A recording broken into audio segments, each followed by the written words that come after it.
Hello students, देखिए आज के वीडियो में मैं आपके लिए इस टाइप का सेंटेंस लेकर के आया हूँ कि अगर आपके सामने सेंटेंस आ गया कि जब तक तुम परिश्रम नहीं करोगे तुम पास नहीं होगे, जब तक डॉक्टर नहीं आएगा तब तक मैं इंतज़ार करूँगा, अगर एक बार मैंने कमिटमेंट कर लिया तो फिर मैं अपने आप की भी नहीं सुनता, अगर एक बार मैंने वादा कर लिया तो फिर मैं उस पर अड़ा रहता हूँ। ठीक है, तो इस टाइप के ढेरों सेंटेंस आपके सामने हैं और इस वीडियो में हम आज पढ़ेंगे कि इस टाइप के सेंटेंस का अनुवाद हम कैसे करेंगे। तो चलिए बिना देर के शुरू करते हैं आज का वीडियो मेरे साथ।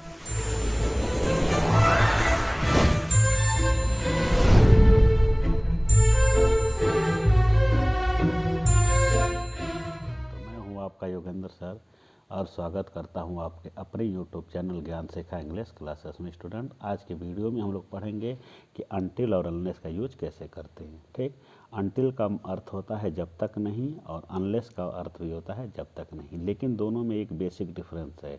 दोनों का यूज हम लोग कंडीशन के लिए ही करते हैं, ये भी कंडीशन के लिए किया जाता है, ये भी कंडीशन के लिए। बस थोड़ा सा डिफरेंस ये क्या है कि अगर कंडीशन के साथ टाइम की बात की जाए, कंडीशन के साथ टाइम की बात की जाए, टाइम का मतलब ऐसे नहीं कि 2 घंटा 3 घंटा 1 घंटा, सेंटेंस में इस टाइप का कोई शब्द नहीं रहेगा 2 घंटा 3 घंटा, नहीं, इसकी नहीं। सेंटेंस को पढ़िए, लगे कि कंडीशन हमारा टाइम से रिलेटेड है, टाइम की बात कर रहा है, तो वहाँ जब तक कि नहीं अनटिल लगाएंगे। और अगर पढ़िए सेंटेंस, उसमें जब तक नहीं आया है और वो केवल कंडीशन बताता है, उसका सेंस यदि नहीं से है, किससे है, यदि नहीं से, तो वहाँ जब तक नहीं की अंग्रेजी के लिए अनलेस का प्रयोग करेंगे। फिर से सुनिए कि कंडीशन के साथ टाइम रिलेटेड है तो जब तक नहीं की इंग्लिश अनटिल। ठीक, और कंडीशन है उसके साथ टाइम रिलेटेड नहीं है, ठीक, तो वहाँ पर जब तक नहीं की इंग्लिश अनलेस। इस जब तक नहीं का को यदि नहीं में पलट करके देखिए, अगर ये लगे कि या इसके जगह पे यदि नहीं भी हो सकता है तो समझ जाइए वहाँ अनलेस लगेगा। दोनों में बस यही का अंतर है। ये दोनों निगेटिव शब्द है, इनके साथ नॉट नहीं लगता है। मतलब अनटिल में जब तक और नहीं दोनों की इंग्लिश मौजूद है, इसलिए इनके साथ कभी हम नॉट का यूज नहीं करेंगे। अनलेस में जब तक और नहीं दोनों की इसी में इंग्लिश मौजूद है। ठीक, और मान लीजिए अगर हम यदि की अंग्रेजी अगर इफ़ लिखते हैं, इफ़, तो इसका हमको अलग से नॉट लगाना पड़ेगा। इफ़ मतलब यदि, नॉट माने नहीं लगाना पड़ेगा। लेकिन इन दोनों के हटा करके अगर इसके जगह पे हम चाहें तो ये लिखें, अनलेस लिखेंगे, ठीक है, या अनटिल, तो फिर हम नॉट अलग से नहीं लगाएंगे। ठीक है ना, दोनों का यूज़ शर्त के लिए ही किया जाता है। ठीक, अब देखिए हम लोग इसको यूज कैसे करते हैं, ये देखिए देखिए देखिए जो पीछे आपको पढ़ाया गया कंडीशनल क्लॉज, ठीक है ना, सेम कंडीशनल सेंटेंस का जो रूल बताया सेम वही रूल है। ठीक है ना, कि देखिए प्रिंसिपल क्लॉज हमेशा हिंदी के अकॉर्डिंग अनुवाद किया जाएगा, लेकिन कंडीशनल हिंदी के अनुसार अनुवाद नहीं होता है। ठीक है ना, देखिए अगर हिंदी में प्रिंसिपल क्लॉज अगर प्रेजेंट में है, किस में है, प्रेजेंट में, ठीक, तो इधर भी देखिए इस टाइप का, पहले मैं बता देता हूँ आपको कैसा सेंटेंस आ सकता है। देखिए जब तक नहीं ता है ती इधर भी आ सकता है, इधर भी ता है ती आ सकता है, यहाँ पे कंडीशनल में गागेगी भी आ सकता है, ठीक, और गागेगी इधर भी आ सकता है। जैसे देखिए जब तक हम पानी को गर्म नहीं करते हैं तब तक वह नहीं उबलता है, तो इधर भी ता है इधर भी ता है। जब तक हम पानी को गर्म नहीं करेंगे तब तक वह नहीं उबलेगा, ये भी आ गया। ठीक है ना, ठीक, और देखिए इधर क्या नाम है, ये ऐसे भी आ सकता है। ठीक, यदि जब तक नहीं या यही, इधर भी या यही, जब तक मैं नहीं आया उसने मेरा इंतज़ार किया। ठीक, तो देखिए ये प्रेजेंट में है, ये फ्यूचर में है और ये पास्ट में। अब इंग्लिश का पीछे आपको बताया गया है कि अगर ये प्रेजेंट है तो इसका अनुवाद प्रेजेंट में करते हैं, अगर ये फ्यूचर है तो इसका अनुवाद हम लोग प्रेजेंट में करते हैं। हिंदी में भले फ्यूचर है, ठीक, अगर ये पास्ट है तो इसको हम लोग पास्ट में बनाते हैं। ठीक, देखिए वही चीज़ मैंने यहाँ लिख दिया है। देखिए कि अगर ये प्रिंसिपल है, ये प्रिंसिपल क्लॉज है कंडीशनल, तो प्रिंसिपल तो हमेशा हिंदी के अकॉर्डिंग ही अनुवाद होता है, उसमें कुछ पूछने की बात है नहीं। तो अगर ये आप यहाँ प्रेजेंट लिखते हैं तो इधर आप प्रेजेंट लिखिए, अगर इधर आप फ्यूचर लिखते हैं विल के साथ वर्ब का फर्स्ट, तो इधर आप प्रेजेंट इंडेफिनिट लिखेंगे। यहाँ सकना आएगा तो विल की जगह कैन भी लग सकता है, चाहिए आएगा तो शुड भी लग सकता है। ठीक। अगर यहाँ आप पास्ट में लिखते हैं, पास्ट में, तो इधर भी आप पास्ट में ही लिखेंगे। देखिए अनटिल के साथ देखिए नॉट कहीं नहीं लिखा है, ठीक है ना। अब देखिए हम आपको एग्जाम्पल बता रहे हैं। देखिए आप वीडियो को पूरा देखिए, लास्ट तक देखिए, और आपको बहुत लाभ होगा और आज आपको बहुत नई चीज़ सीखने को मिलेगी। जब तक तुम परिश्रम नहीं करोगे तुम पास नहीं होगे। इसको हम ऐसे भी कह सकते हैं, यदि तुम परिश्रम नहीं करोगे तो पास नहीं होगे। तो इसका मतलब क्या हुआ कि देखिए ये कंडीशन बता रहा है कि पास हो सकते हो, लेकिन उसकी कंडीशन क्या है, क्या है, परिश्रम करना, ठीक है। तो ये वही सेंटेंस है, यदि तुम परिश्रम नहीं करोगे तो तुम पास नहीं होगे। उसी को ऐसे कह दिया है कि जब तक तुम परिश्रम नहीं करोगे तुम पास नहीं होगे। तो देखिए यहाँ अब यदि तुम परिश्रम नहीं करोगे, शर्त के लिए यदि शब्द आया, और यहाँ पर क्या कह रहा है कि यदि तुम परिश्रम नहीं करोगे, तो यहाँ शर्त के लिए इसने क्या यूज किया है, जब तक शब्द यूज किया है, ठीक है ना। अब यहाँ पर हम लोग जब तक की इंग्लिश के लिए अनटिल भी लगा सकते हैं, अनलेस भी। अब यहाँ देखिए क्या समय, यहाँ जब तक तुम परिश्रम नहीं करोगे तुम पास नहीं होगे, शर्त तो है लेकिन क्या समय की बात कर रहा है, नहीं। अब मैं समय वाला एक एग्जांपल दे रहा हूँ। जैसे मान लीजिए आप डॉक्टर के पास गए, ठीक, डॉक्टर मौके पे मौजूद नहीं है, आपने कंपाउंडर से पूछा कि डॉक्टर साहब हैं, तो बोलेगा कि अभी नहीं है, ठीक। तो अब आप कहते हैं उस वक्त ठीक है, मैं तब तक, मैं जब तक डॉक्टर नहीं आता तब तक मैं इंतज़ार करूंगा। तो इसका मतलब क्या, वहाँ पर जब आप बोलते हैं कि जब तक डॉक्टर नहीं आएगा तब तक मैं इंतज़ार करूंगा, तो डॉक्टर आधा घंटा, 1 घंटा, 10 मिनट, 2 घंटा, वहाँ समय की बात करें कि मैं उस समय तक इंतज़ार करूंगा जिस समय तक डॉक्टर साहब नहीं आ जाएंगे। आया समझ में ना। तो वहाँ पर भी जब तक आ रहा है लेकिन उस समय से रिलेटेड है, और ये समय से रिलेटेड नहीं है। तो जब तक शर्त प्रकट कर रहा है, अगर इसके साथ समय लगेगा तो वहाँ पर हम लोग अनटिल, नहीं तो अनलेस। तो यहाँ देखिए जब तक लिखा है, ठीक है ना। तो अब यहाँ पे ये केवल कंडीशन है, समय की बात नहीं है। अब ट्रांसलेट करिए, ये देखिए कंडीशनल क्लास, गागेगी फ्यूचर, इधर भी फ्यूचर, तो ये तो प्रिंसिपल है, ये फ्यूचर में दिया है तो इंग्लिश भी फ्यूचर ही बनेगी। तुम पास नहीं होगे तो यू विल नॉट पास। अब इधर क्या बनेगा, जब ये फ्यूचर हो गया तो ये प्रेजेंट में बनेगा, ठीक। तो देखिए जब तक नहीं की इंग्लिश होगी अनलेस, नॉट नहीं लगेगा। अब इसको हटा दीजिए, क्या बचा, तुम परिश्रम करोगे, दिया फ्यूचर में है, बनाएंगे प्रेजेंट इंडेफिनिट में, तो सब्जेक्ट प्लस वर्ब का फर्स्ट, यू के साथ यस या यस लगेगा नहीं। अगर यहाँ ही रहता तो ये वर्क्स हो जाता। फिर देखिए जब तक गाड़ी नहीं आएगी तब तक मैं तुम्हारा इंतज़ार करूँगा, ठीक है। तो यहाँ पे क्या कह रहा है कि मैं इंतज़ार करूँगा, कब तक, गाड़ी जब तक नहीं आएगी। तो गाड़ी आधा घंटा में भी आ सकती है, 10 मिनट में भी आ सकती है, 1 घंटे में भी आ सकती है। तो यहाँ जब तक शब्द आया है लेकिन टाइम से रिलेटेड है। अब यहाँ जब तक इंग्लिश अनलेस होगी, ठीक है ना। तो ये देखिए जब तक गाड़ी नहीं आएगी, ये फ्यूचर, मैं तुम्हारा इंतज़ार करूँगा, ये भी फ्यूचर, ठीक। तो ये प्रिंसिपल है, तो हिंदी में फ्यूचर, इंग्लिश में भी फ्यूचर। तो मैं इंतज़ार नहीं करूँगा, मैं एक इंग्लिश आई, और फ्यूचर में subject plus will plus verb का फर्स्ट, तुम्हारा वेट के साथ हमेशा फार लगता है, यू, ठीक है ना। और ये देखिए इधर क्या लिखा है, प्रेजेंट फ्यूचर इंडेफिनिट लिखा है, लेकिन अंग्रेजी क्या बनेंगे, प्रेजेंट में। जैसे इफ़ अपने साथ विल शैल नहीं लेता है, विल शैल नहीं लेता, उसी तरह अनटिल और अनलेस के साथ विल शैल नहीं लगता है। तो इसको हम लोग प्रेजेंट इंडेफिनिट में बनाएंगे। तो जब तक नहीं के लिए अनटिल, गाड़ी आएगी, इसको present indefinite, the train comes, ठीक है ना। और एक चीज़ जान लीजिए, यहाँ देखिए जब तक की अंग्रेजी के लिए हम लोग क्या लिखते हैं, अनलेस, ठीक है। और तब तक की अंग्रेजी के लिए कुछ नहीं लिखेंगे, तब तक आया है ना, तब तक की अंग्रेजी के लिए कुछ नहीं, केवल हम लोग कामा लगा देंगे। क्या लगा देंगे, कामा, बस, ठीक। अनटिल माने जब तक नहीं, कामा लगा देंगे तो इसका अर्थ होगा तब तक, अलग से कोई वर्ड नहीं लगाना है, ठीक है ना।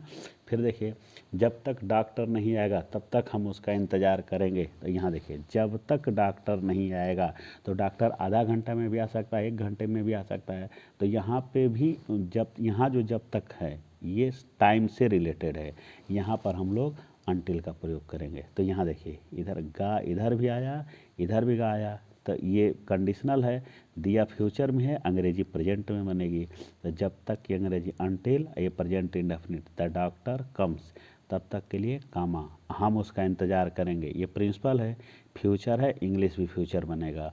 तो देखिए subject plus will shall plus verb का फाइट, तो we will wait for him, उसका इंतज़ार करेंगे। ठीक, अब यहाँ देखिए, जब तक आप इस किताब को नहीं पढ़ेंगे तब तक आप अंग्रेजी नहीं सीख सकते। अब ये क्या कह रहा है, जब तक आप इस किताब को नहीं पढ़ेंगे, तो क्या आधा घंटा की बात कर रहा है, 1 घंटे की बात कर रहा है? नहीं, ये शर्त है, केवल शर्त है, समय की बात नहीं कर रहा है।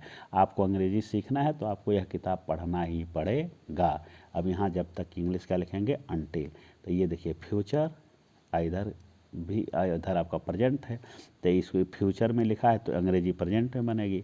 जब तक नहीं कि इंग्लिश अनलेस, आइए हो जाएगा सब्जेक्ट प्लस वर्ब का first you read this book. ठीक, अनटिल के बाद हमेशा अनलेस के बाद कामा लगेगा। अगर तब यहाँ तब तक नहीं लिखा है, अगर रहता तब भी, नहीं रहता तब भी कामा लगेगा। आप अंग्रेजी नहीं सीख सकते, यहाँ सकना लिखा है तो विल हटा के कैन लिख देंगे, you can not learn English.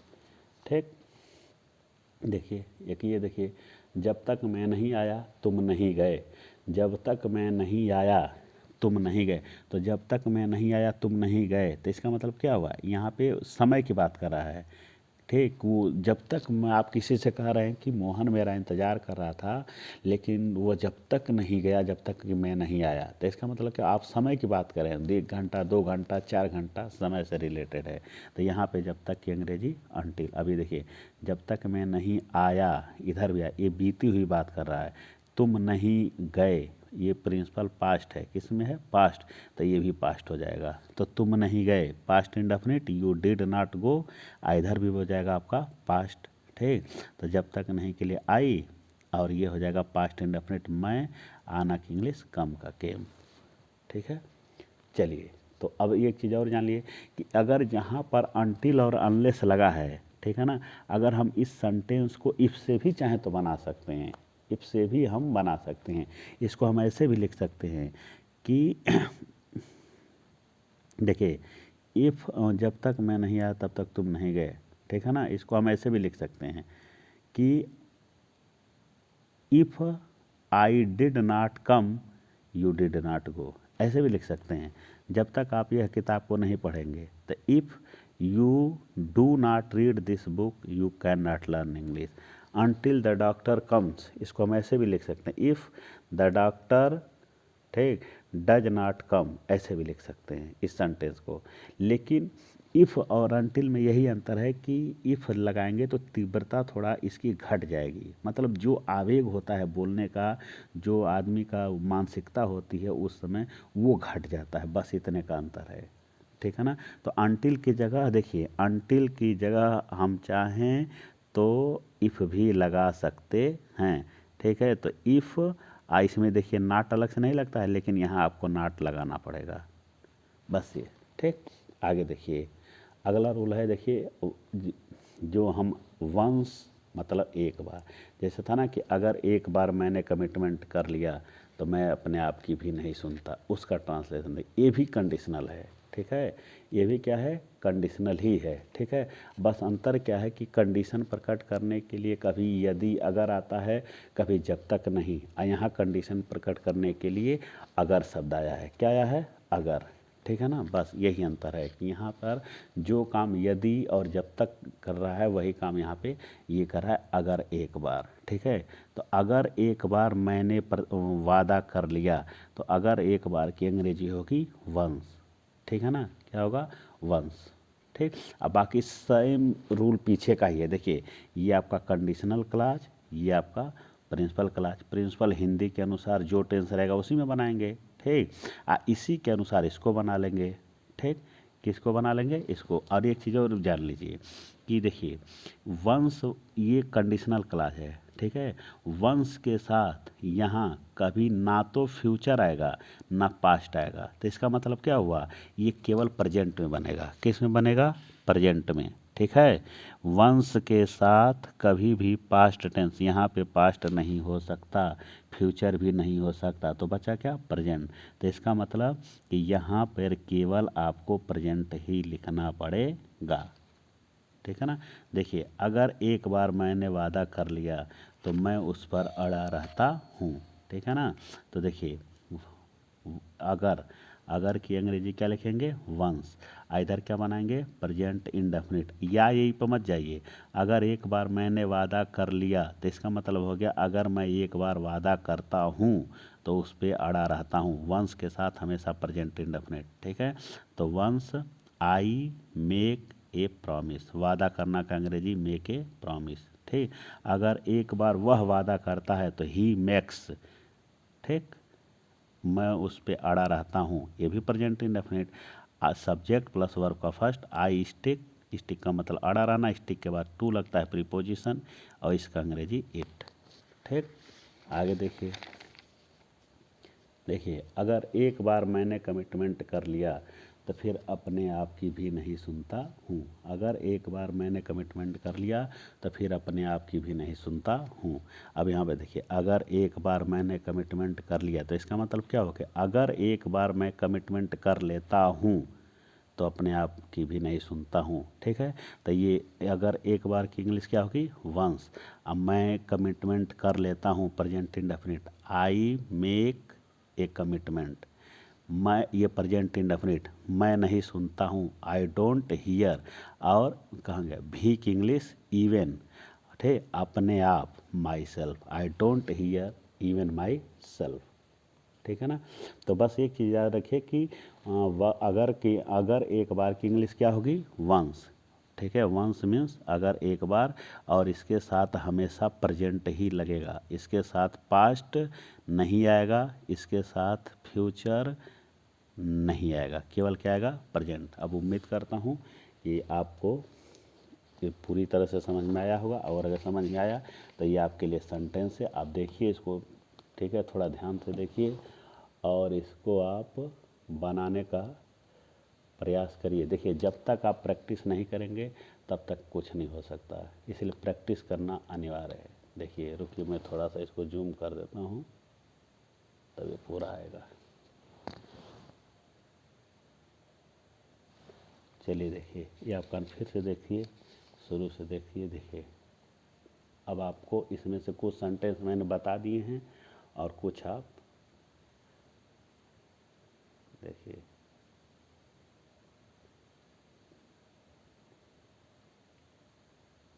तो मैं उम्मीद करता हूँ कि वीडियो आपको पूरा समझ में आया। समझ में आया तो आप इसको लाइक करिए, कमेंट करिए और इसको ज़्यादा से ज़्यादा शेयर करिए। और भी बहुत, यदि एक बार वाला भी बहुत सेंटेंस हो सकता है कि अगर एक बार चोरी करोगे तो बुरी संगत में पड़ जाओगे, अगर एक बार इस किताब को पढ़ोगे तो तुम इसे पसंद करोगे, अगर एक बार, देखिए ऐसे ही बहुत सारे हैं। ठीक, तो चलिए मिलते हैं नेक्स्ट वीडियो में, तब तक के लिए थैंक यू।